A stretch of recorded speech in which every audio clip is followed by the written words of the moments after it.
Hi mga kamamshi! This is the second time na gagawin ulit namin kay Papa. It's a simple surprise, but we know kahit di man siya gaano kabongga, the important thing is yung effort namin para sa kanya. Happy Father's Day to the best dad in the world. Thank you for your endless love, support, and guidance. We hope na sa munting sorpresa namin sa iyo, Papa, ay napasaya ka namin or naipadama namin sa iyo kung gaano kami ka-thankful or blessed na ikaw yung naging ama namin. We super duper salute you, Papa. Happy Father's Day!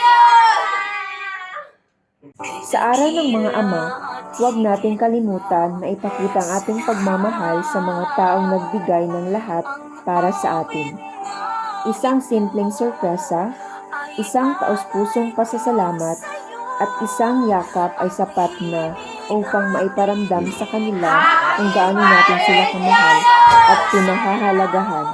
Sa huli, ang tunay na regalo ay ang pagmamahal at pagkakaisa ng pamilya.